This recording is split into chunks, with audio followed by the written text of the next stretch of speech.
আসসালামু আলাইকুম। আমরা চলে এসেছি সুগন্ধা বিচে বারবিকিউ পয়েন্টে। এখান থেকে আমরা একটা কোরাল মাছ সংগ্রহ করলাম, তার সাথে কিছু কাঁকড়া।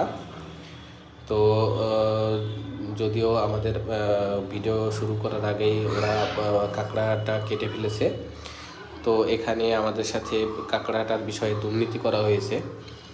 যেটা হচ্ছে, আমরা কাঁকড়াটা কিনে ওনাদের তাজা দুইটা কাঁকড়া নড়ছিল। তো ওই কাঁকড়া দুটো কিনে দেওয়ার পরে ওনারা আমার দেওয়ার সাথে সাথেই বলতেছে কাটা হয়ে গেছে।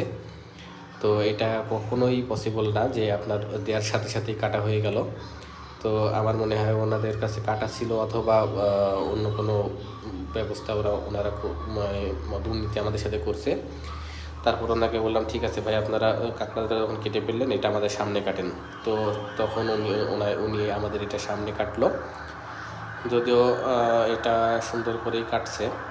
ওনাকে বললাম যে আপনি এটা সুন্দর করে পরিষ্কার করবেন। তো যাই হোক, কাটার পরে উনি সুন্দর করে এটা পরিষ্কার করছে।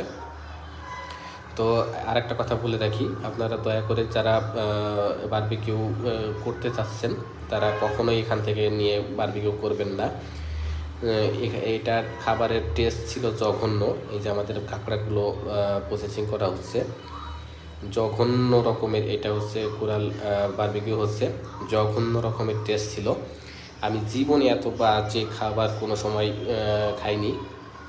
মানে আমার মনে হচ্ছিল টাকাগুলো একেবারে চলে গেছে।